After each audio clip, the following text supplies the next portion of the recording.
Welcome to the City of Miramar's Business Connect, where we connect your business to what's important.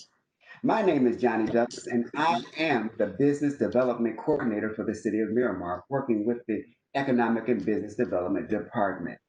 We're going to be celebrating Women on the Move as we celebrate this week of Women in Business.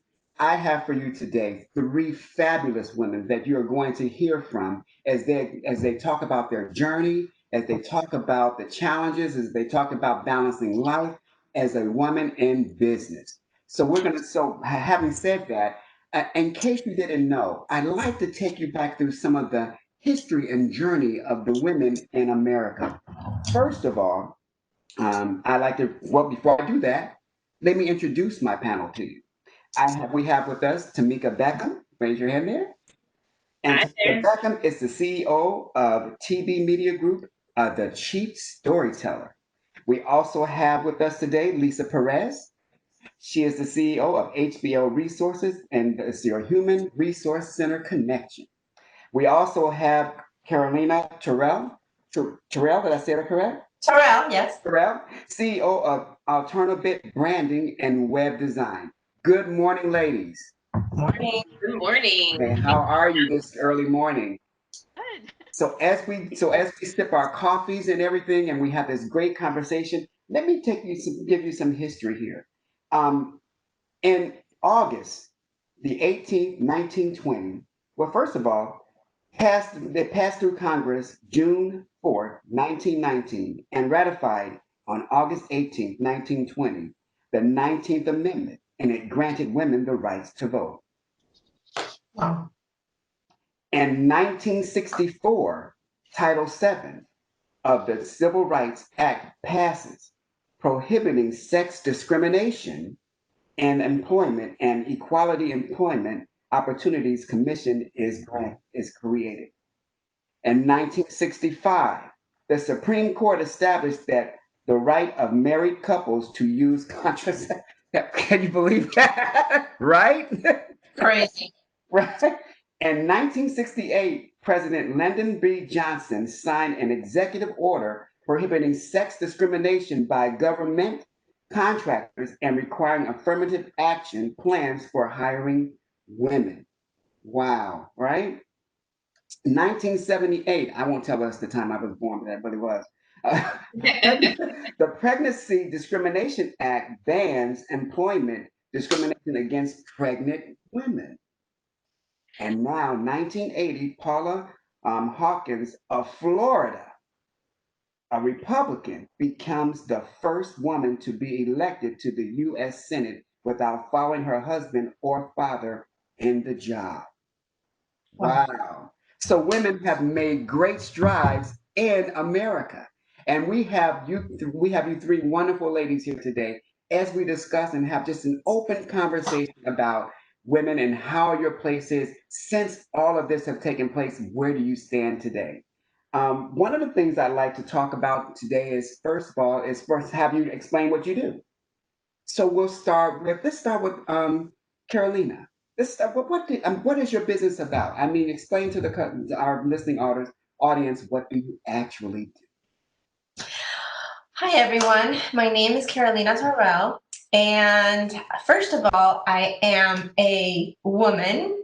I am a mother. I am a wife.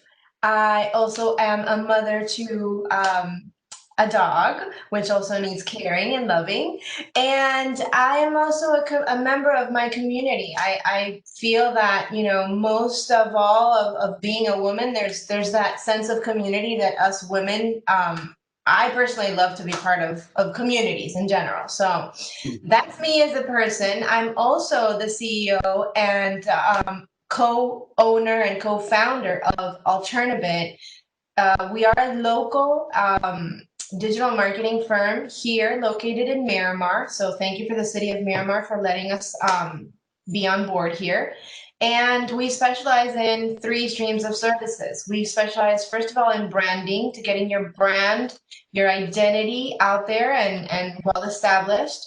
Second of all, we specialize in web design and development, anything from a small 5-page starter website all the way up to a full platform, many other things in the web area. And then we tie it all together with marketing, both traditional and digital. That's what I do for business. I own that firm, and it's my passion to help small business community. Wonderful. Thank you so much.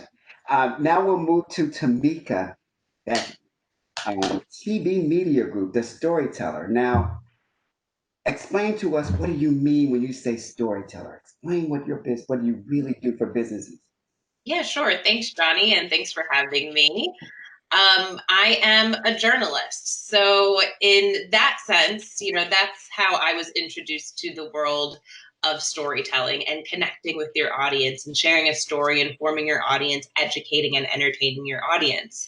Now, since I got out of the journalism business in local TV news in 2014, we've all seen the world evolve as far as how brands are able to connect with their audience and no longer need traditional media in the same sense, right? Because we all have these direct channels to connect directly with our audiences, whether that's social media, through our websites, through video or YouTube.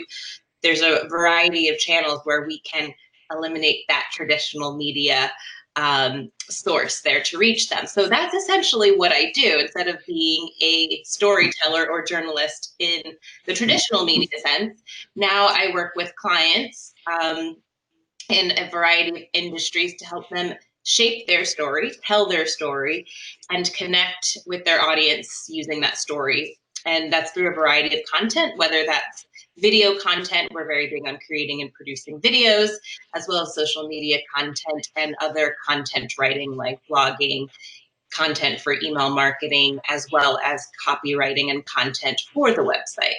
So that is really what we do. Wonderful, wonderful, wonderful. So I'm hoping I'm listening. I'm hoping that all of our listening audience are listening to what your businesses do and find out how you can fit into their scheme of plans and as they elevate their businesses and how you can help them as well.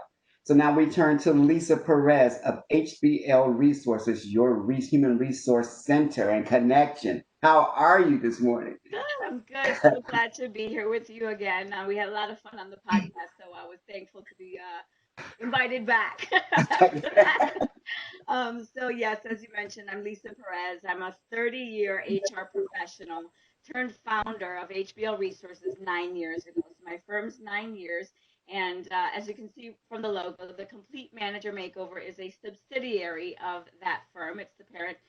HBL is the parent company, and through the Complete Manager Makeover, we have memberships and a training platform. I show business owners and individual managers HR compliance strategies, effective employee relations techniques so that they can reduce liability, communicate confidently with their employees, and improve employee productivity and morale. And much like Carolina, I am a wife, a mom, a grandma. And when I'm not HR diva, I'm a craft geek, and I am thankful that I've partnered with Alternabit for the last 9 years to host both of those websites. I hope you'll visit. You guys so much for letting us know an inside peek of who you are and what you do. Now to get down to the reason why we're here, we're celebrating you. We're celebrating your accomplishments. We're celebrating you as you've mastered and went through your challenges of being a woman in what we so call today a man's world, which is the world of business, which has changed since you have stepped on board. And the face of business community has changed rapidly. So, having said that, I'm going to talk to you guys as a mom and as a owner. Um, how does that work with the balancing? And I call it the balancing act. You balance family time and you balance your work ethics and you're building your business and your clientele and keep that all in check and find yourself successful at both. How do you do that? Anyone can, no specific person on that. I'll jump in for a moment. I had it much easier than I think some of the women of today, balancing everything with COVID and Mhm. not only working from home but children at home, from school as well. But I'm preparing for a topic conversation on Friday, and It's all about the big rocks to me. It's about knowing that we have, as women, whether we're mothers or not, like Tamika, whether you've got different roles to play. You're a mom or a creator, an entrepreneur, you're a volunteer, or whatever those roles you play in the life priorities that you have. It's all about putting the big rocks in first for each of those things. So what are the biggest initiatives at home for the family? What are the biggest initiatives and the most important mission at work? It's making time for those big things first, and then hopefully all the little things can kind of fill in around those. But for me, the balancing act, and it wasn't always done perfectly. There was a season of my life that I focused so much on work because I had to create a name for myself. I had to create that financial stability that my family depended on me for. And so the other big rocks kind of became small rocks. And so a few things Mhm. suffered. And in hindsight, now I know, focused on the big rocks, I can still take the kids to the park and still do the project at work. I don't have to give my entire life to the job, and let anything else in that life priority wheel kind of suffer. So more about that if your listeners want Okay. to know.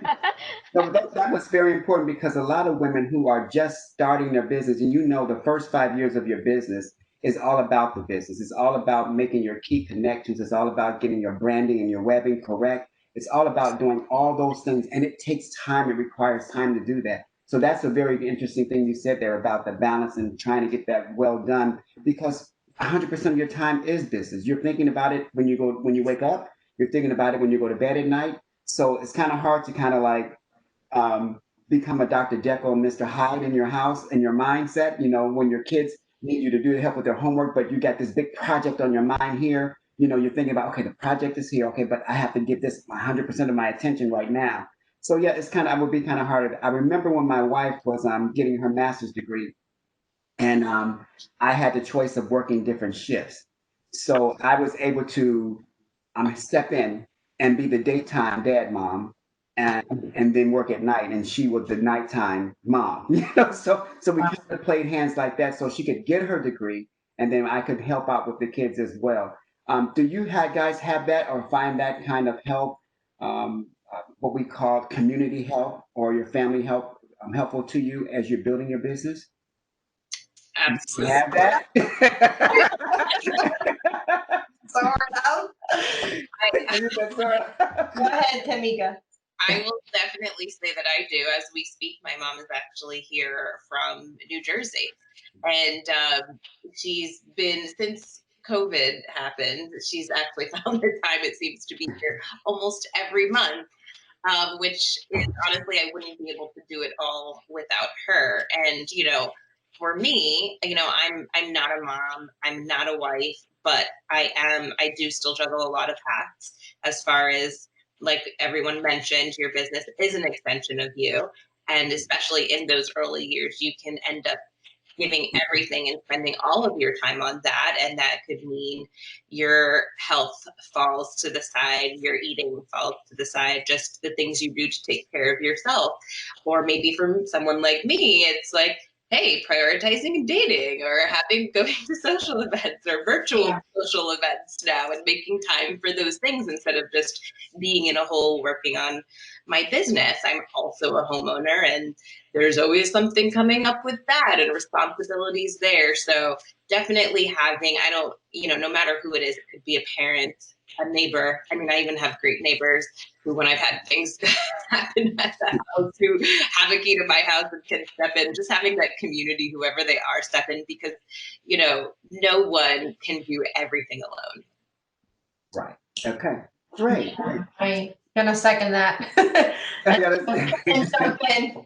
So yeah, definitely. I'm a mom. I'm a mom of two. I have a 5-year-old and a 9-year-old girl.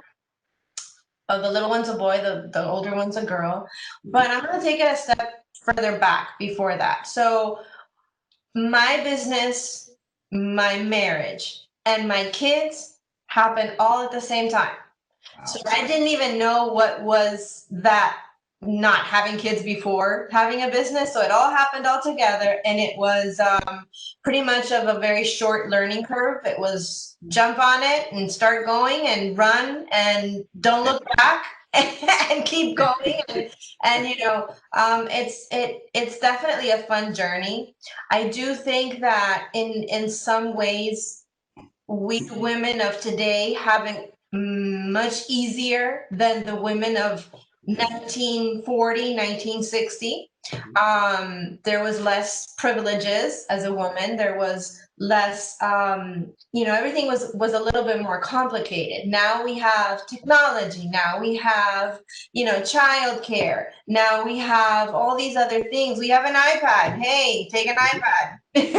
I'm on a phone call. Here, take an iPad, right? But definitely meshing all those things, like putting them in perspective of what one an example of what a full day of my life looks like. Mhm. It's really a balancing act. It's really, here's these 10 minutes. What am I going to do in these 10 minutes that has to do with my kids? Okay, I'm going to pack some lunch boxes.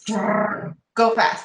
And then I've got 20 minutes to get dressed and have, a phone call with somebody or a Zoom meeting, go put some makeup on, rush, get in front of the camera. And of course there's long nights and a lot of sleepless nights and early mornings. I'm not a morning person, but hey, you got to do what you got to do. Right. And of course, a lot of this is I wouldn't be able to do it without the help of my husband. He is my business partner, but he also, yeah, big kudos to him. We are a tag team, right? We keep it, here's your workload for today. Here's my workload for today. And it involves kids. It involves, I need you to review these 3 websites. I need you to be on this phone call with me. And you know what? When we're done with the kids for the day and it's like 10:30 and hopefully they're asleep by that, let's sit down together for 15 minutes and see if we can watch like 20 minutes of a movie and then knock Right. that out. Right. So that, I mean, it's fun. It's a little bit challenging at the same time, but I wouldn't change it for a thing. That's I've had my business for 10 years. I get to, plan my day as I go in my week and my month, right? Planning is huge. There's no way to do this without planning and having all these tools to do that, right? Because technology plays a real important role in the balancing act, right? So we've got Google calendars or whoever, like other people use other tools, but I wouldn't be able to do it without that. Everything goes on my planner. If it's not there, it's like out of sight, out of mind. So it's really, it is what it is. I think that we do here at Alternative, and especially on a personal level with my team, with my partner, I think that we do have a really good flow. Not perfect. There's no perfect. We're not perfect. We're human, right? So, and then there's some fine lines that we don't want to cross. For example, if our clients are making us do things that we don't feel that are ethically correct, you touched on something about, like ethics. And so there are some fine lines that we don't want to cross. We've established them over the past few years. So, we just keep going. That there's no looking back. Of course there's looking back. You want to Right. do, Right. you want to look back and see the progress that you've made, your achievements, your losses, right, as well. But I wouldn't change it for a thing. Wow. It's all good. So what I'm hearing from all three of you guys is that a support system is really a great tool to have in your belt. It also, I find most women who are very successful do have a supporting group with them. They have, it's especially good when you have a significant other, your husband, who supports and celebrates your achievements with you as well. They're not intimidated. They don't feel that you're taking on their role. They're supported in that. And I think that is very, very important when you're already facing what we call a man's world and being in contempt and being in competition with that. To not have that competition at home is also a relief as well. Would you say that? It's funny. I think we talked about this when we podcasted together. I think it was a Business Women's Day for Black Mhm. History Month. And this conversation, this balancing act conversation, this men's world conversation. It's funny that it doesn't come up when men are on a panel. Right. And I think, We right, did tell you that. and I think that that's where we still have work to do, right? That's where we still have to kind of start to say, okay, what are the newer issues surrounding this? Why don't the men have the same balancing act? Or, and I do see it shifting. I mean, much like Carolina mentioned, her and her husband, they partner in this thing, right? But the conversation of balancing doesn't come up for men. It is a typically and historically woman-owned issue, and so that's some of that paradigm shift that still has so much work to do. Put all the laws on there you can, 1964, Right, 1964, right. all of that. It's not until the culture starts to actually enforce those Absolutely. laws that we really will start to see some shifts. So just wanted to Absolutely. kind of have that, conversation as well. Right, But absolutely. yeah. And because I find it that when you do talk about, because there are single dads Hmm. who have to do that. Totally. They have to do that with their own lives. They understand the concept of a balancing act. And especially when the world views that as differently as it views a single woman. So it's Hmm. still kind of like there's a division there. I'm happy that one of our celebrities that who's no longer with us, James Brown, celebrated women when he says this is a man's world, That's but it right. wouldn't be nothing That's without a right. woman or boy, without a That's woman or right. Who girl. are You know, you? so Yeah. when we look at this, although we do have single dads who do that, who have that balancing act, and some of them get it right, some of them struggle with it, there's still a division there. Right. It's still Right. saying the society's still looking at don't pay more attention to that than they do with women, you know. Right. And Right. so even when James Brown made his celebration to you, it kind of put it out there as far as women when they go to the boardroom or when you are a director of a company and you bring your thoughts and your opinions to the boardroom. Absolutely. Are you challenged on that because you're a woman? Or are you ignored? Or are you put in the background and your thoughts are not really viewed to the forefront as good as they may be? Or there's a position and you're passed over because, it's not culture for you to do that in that way. So how has that changed a little bit in the workforce with women? Have that changed a little, or are we still those are still challenges and barriers for you? Ooh, that's a loaded question. Yeah. I know, right? I think I set myself up for that. Guns are loaded, ready to go. But I will digress. I will, let Carolina or Tamika talk to me before I No, load my. you go first. That's all you, Lisa. All right. I got my shield on. I'm all ready. Go ahead. Tamika, what do you think? That's a good question because I am a millennial, and I think I see it a little bit differently as having been an employee versus now having my own business and calling the shots. I probably was not always the most politically correct in the workplace. So I never really shied away. But that is also partly because I was coming from an environment being news and journalism where diverse opinions Right. are important. So after going from that to more of a corporate setting, that was a challenge for me, and actually seeing where and kind of learning the culture of when you could speak up and when you could not. I mean, I definitely think there's much more work to do now, being where I am as far as being a woman owned, minority owned business. I just, if I'm meeting with someone, and a lot of times those meetings are with men, I set expectations from the beginning. Mm. And just as far as, what I expect, what they can expect from me, if there's conversations around pricing, and I try to be who I am. This is what it is.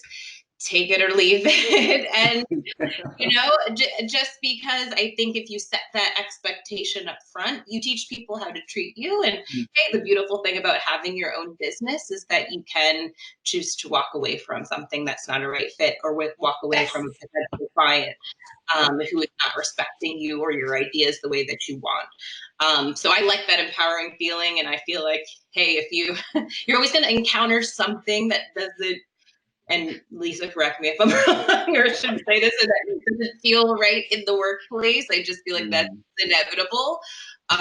So I feel like the way to really take your power back is if you are calling the shots and have your own business. Okay.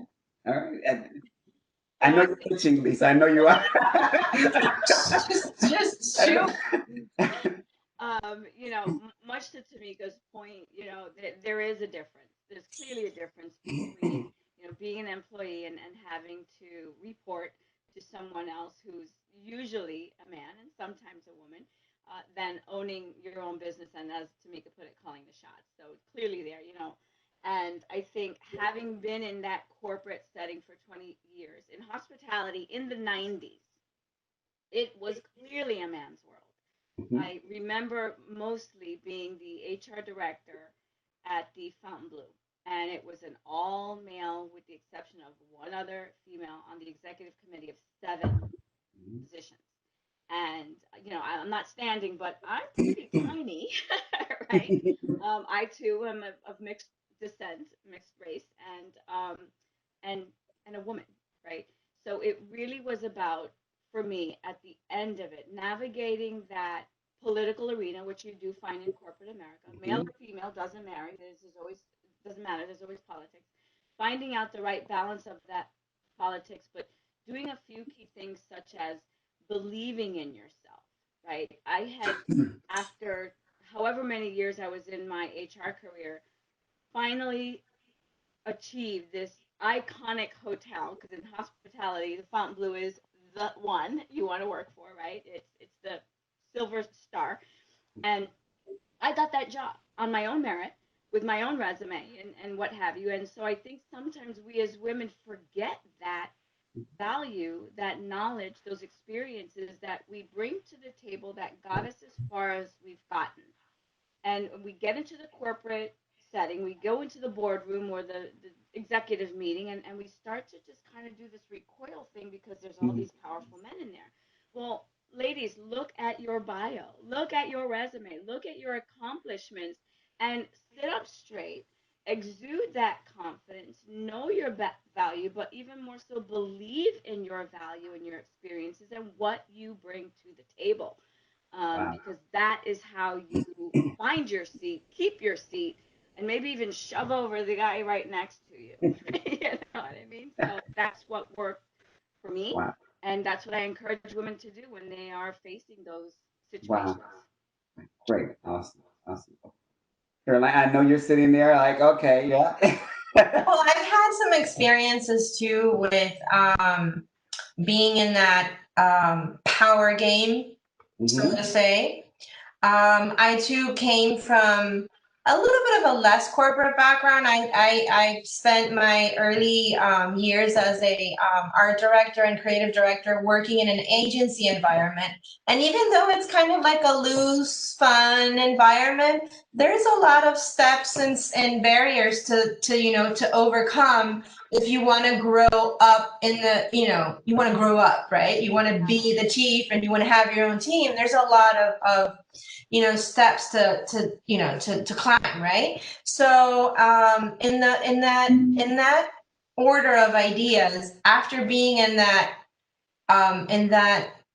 career position and being an employee, I learned that I wasn't going to be heard, Right. as my ideas were always kind of shoved under the table because I wasn't able to I didn't have good speaking skills. I didn't have so then I did some self improvement, and I did some Toastmasters and I improved my speaking skills, and I'm still camera shy, so don't You're not. No, um, you're not. well, I think I am. So those are the things that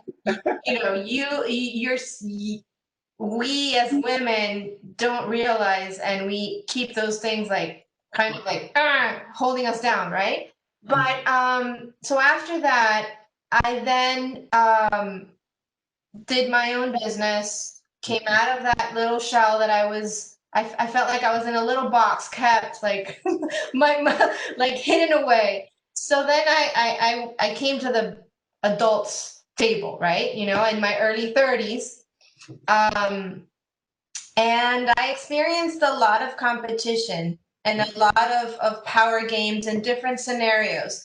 Either being at a business meeting and pitching my idea with my proposal, right, and being able to pitch that and having people follow you on what you want to do and what you think as a professional, right, you envision for their business. Sometimes I would get those proposals approved right away, and I would be able to get the deals done. Sometimes if it was a man, I would be questioned way too many times. So it was very difficult, especially after I had my first child. There have been times, it's people are not going to tell you in your face, right? Do you have time to work for my project, right? But there are times where I have felt that I haven't gotten an approval or gotten that bid, right? Because I was doing some bids back in 2014. Maybe because there was too much personal knowledge about what my life looked like. I was very open on social media and showing people how I spent time with my kids and my family and my dog and this and that I was showing too much of a lifestyle instead of showing more of the business person I was. So I learned quickly to shift that message around about who I was and why people should work with me. And it improved, and I still struggle a little bit about these power games. And believe it or not, there have been power games with women as well, because Mhm. right, because we women are very competitive. We're Yes. competitive sometimes in the very wrong ways, right? Instead of empowering each other, instead of helping each other, sometimes we're too worked up on who's going to be the first one to get to the finish line and who's going to, like, it's not about that. I'm always about the teamwork. If I'm tasked to do something, I'm always looking for somebody to hold hands with and take me to that, or take that person with me. That's just who I am. It's me. It's a me issue. It's not everybody else is that way. And that's why I have found sometimes also working with other powerful women, that if you don't establish that relationship from the very beginning, and you don't come across as somebody who's just really honest and transparent, then there could be some friction along the way. So that's just my two senses on working with and also sitting in board meetings. I've been the marketing chair for 3 different organizations and huge events that have gone on for years and years. DITA's was one. There was another one in Democracy of the Americas. There was one for AARP that I sat as a marketing chair. And believe it or not, 80% of the board were women. So it was a lot of power game, but at the end of the day, I learned so much. I learned so much, and there's 2 women in my life that have influenced me very much, and one is right there. There's Lisa, and there's a lot to learn from other people that are on the same level as you, and the same. They want the same. Us 3 right here, we want the same. We want to be successful. We want to make things happen. We want to get the word out, and we want to keep doing what we do because that's what we love. We want to do our business, right?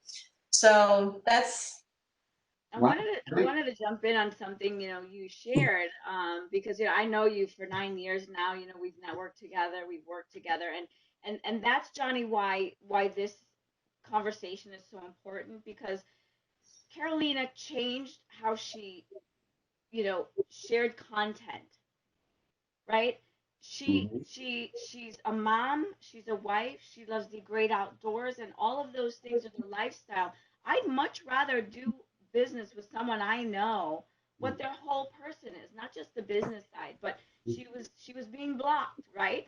I'm sure if a man was out there Yeah. posting his kids and on a backpack trail or climbing a mountain of Everest or what have you, it would be seen so differently.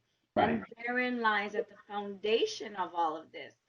Why I think, National Businesswomen Week is so important, so that these conversations can be had, and we can say, why is that? Why does the world view, male or female, the fact that I'm a home, a mom, a wife, a daughter, whatever it is that part of my persona is, why is that a bad thing? And you don't want to do business with me because of it? Do you not think I hold my business as key and as important just because I don't share it on social media? I don't know. Mm. Who cares? That's Right, that's right, right. that's the meat of this conversation. Right. Exactly. I totally agree with that. You guys touched on a lot of great points in there. One of them is that some of the intimidation that comes around is not strictly based on the male. It's also on female because to me, I think there's a difference between confidence and intimidation. And I think if you can work with somebody who's confident, then that confidence would rub off on you, and then it could spur you to be great as well. Absolutely. I used to do a conversation a couple of years back. It wasn't very popular. That said, women are the reason of the glass ceiling, not men. Because of that crazy dynamic that's out there that says, well, get out of my way, get out of my way. Well, no, why don't we just grab hands and come up this ladder together? Exactly. And that's so often not found. And I'm fortunate to have found, some networks where that's not the case. These two ladies, I have a high degree of respect for them and their Yes. businesses, and surround yourself with people in that same mindset. Hmm. And if the women out there are those women, that are those ones that are afraid of that competition, Hmm. stand in your truth, stand in your values, stand in what you uniquely bring to the table. Grab hands with other women, because you're gonna get to the finish line a whole lot faster if you do it together. So. Absolutely. I mean, I couldn't agree more. And I've seen a lot of that. I've lost friends along the way, over years. And whether it's because of personal reasons or that feeling of personal competition or that feeling of competition in business, or especially with this social media culture where people are constantly looking and comparing, and this person appears or seems to be doing this.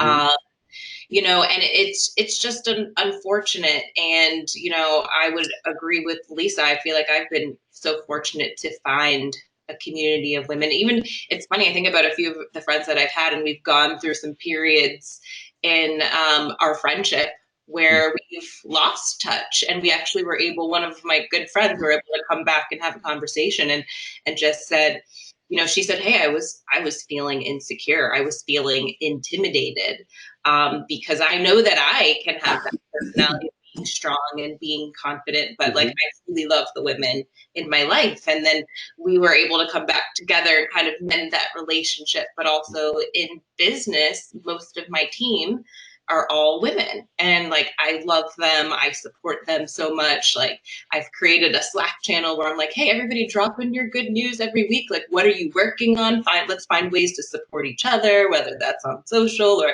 if there's other clients we can share with each other. Like, I'm all about trying to create that community. Now, of course, I would work with men as well, but any opportunity that I do have to support other women, because I think it should be us to support each other, make sure we're paying each other fair wages, and those things. We have to count on kind of each other to do that and continue to elevate ourselves together. Wonderful. One of the things that I've noticed lately is a lot of community building through social media, especially on Facebook, because of the tools of creating those groups, the membership programs, and all of these things. One of the things that really is standing out, and I'm not even a part of. I see it from the outside, and it's a little bit too much for me personally.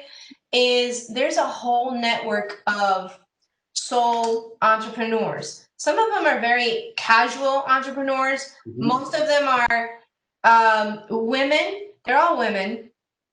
They're in the industries that I'm going to mention. They in bakery. Okay. They gals that bake cakes, photographers, designers, makeup artists, yoga teachers, all these, they're most of them, I would say 90% of them, I've been doing the research of observing and peeking in here and there. They're all millennials. I do believe that the generations that are behind us are doing a much better job. Mm. Okay, I agree. Lisa, correct me if I'm wrong, and Tamika, but I think that they're doing a much better job of building that sense of community and sisterhoods and brotherhoods and pushing each other, through. So I see that happening, and these connections are happening every single minute, every single second on social media, and the generations, like maybe me, I don't feel that old, but anyway, we're kind of like borderline, like 50% there, but then 50% right on the top. So I'm in the middle of trying to do that, but also trying to stand my ground on doing the traditional business, which is the face to face, the web, the digital. So there's a lot of mix going on right now on how to do business as a woman. So what do you guys think? Right. And I think one of the things is now, because you mentioned it and you hit it on the nail on the head, technology. Technology has evolved to the point to where now those businesses that you speak of have a voice now. Yeah. They have a voice. Um, I remember growing up in my teenage years and going to college. My plan for my life and my parents were go to college, get a degree, get a good job, and retire.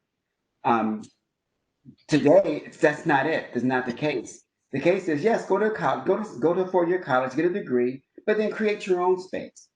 Don't work for your own self. Have your own business. Start your own company. Do your own branding. In other words, we're getting away from the point of just working one place for 40, 50 years and retire and going on and live with your life. There's jobs now where people don't stay on jobs more than maybe 8 years or so, get knowledge, and then go on and they're starting to, what, yeah, two, okay. That's what I was See, thinking. see, I and don't they think move on. more than two ever. Right. And so technology today has offered great is a great tool for any business these days to really make an impact in what they do. And I think through the social media we can find out and see all of the not so much the challenges that women business are doing, but the accomplishments that they're Yes. that I mean, so we're celebrating you as far as not so much all your challenges and all the barriers, but the accomplishments that women have done throughout the years. You guys are you're going out there in your businesses. For example, human resources. What business don't need a good human resource? And so that accomplishment, that value that you add to the business world is awesome. What business until and TV media? I didn't know anything about storytelling, about how it's important for a business to tell their story, to have people relate to you, to have people want to be your friend, and then to shop and buy products from you because they know you on a personal level, or to make sure that my branding is correct. The women like you and your businesses are making a huge impact in the shifting of how our community looks at women in business. And so I celebrate that. So, do you guys see any accomplishments or what you guys have done and Oh, contribute? oh gosh, yes. I am so blessed, Johnny. I mean, we've had this conversation. I am so blessed. I still some days, look in the mirror and say, wow, you're that little girl from Brooklyn, Mm, New York, who got into street fights and avoided the streets where the drugs were at and, all of that kind of thing, right? And so to know that, and it comes from my parents. My mom sold Sarah Coventry jewelry. And I had forgotten that, right? Because she was a mm, legal secretary by vocation. And I remember that mostly because that's why I got into it as a young girl out of high school. Um, but she sold Sarah Coventry jewelry, and I think there were a few Tupperware parties going on. And, I don't know if you know this, but, Brownie Wise was the mm. kind of inventor, right, of the at-home party concept for Tupperware, right? Right. Until this woman took this model and said, "Hey, we can do these parties at home, get the gals together, or whatever it was she said, and take it away from the storefront." And the party plan marketing system was created, and now we see that with Avon and Mary Right. Kay and all these other, Amway even. I dabbled in that in my entrepreneur journey, right? And that was a woman, right? And then the owner got a little intimidated and Right. booted her, but whatever. We'll talk about that another Right. time. And that's a game changer in business, and that's why I'm so passionate about what I do. Because small business, every business, much to your point, needs good human resources. There are laws to comply with. There is a way to treat your people, and that's why I intend to make the next game changer for corporate training for managers, right? We make a great widget, so promote them to a manager. Right. No, we've got to train them first, and that's the shift I'm hoping to make in the workforce. I've seen this statistic of, I leave my job because of my bad manager. I want to change that statistic. I've been watching it for over 30 years and it's not shifted. And I want to be the brownie wise of management training. You're almost there, Lisa. I'm rooting for you. Yes. Yes. Yes. So yes, women can be very powerful. Exactly, exactly. And so I think our time is up. I would love to keep talking to you guys because I think the conversation is well needed, and it's also important that women in business know how valuable you are and how important you are to our business community and how we celebrate you. Not just, like I said before, not just the challenges you're going through, because quite as it's kept, all businesses go through challenges, Yeah. although they may be different in different levels, but there are challenges in all businesses. But what we want to celebrate today is the success of women in business, and you guys are shining stars. Thank you so much for being here and sharing your time and sharing your knowledge and selling your skills. Anybody in our listening audience who want to get in contact with these ladies, we're going to have it on the website when we post it. It's going to be on this um, podcast that you can get their information. Please contact these women. They're great mentors as well for you. They can walk you through some of the processes and some of the challenges that you're going through and see your success with you. So don't be afraid to reach out. And like Tamika says, pull up each other by our hands and walk together and Yeah. do this together. And guess what? We'll have a strong society of women on business and women in business who are making a difference. Thank you guys so much for being Thank here. you. Thank you so much. It's been super. All right. Thanks This again is for the Johnny. This is opportunity. Johnny Douglas signing off. City of Miramar. Business Connect. Stay connected.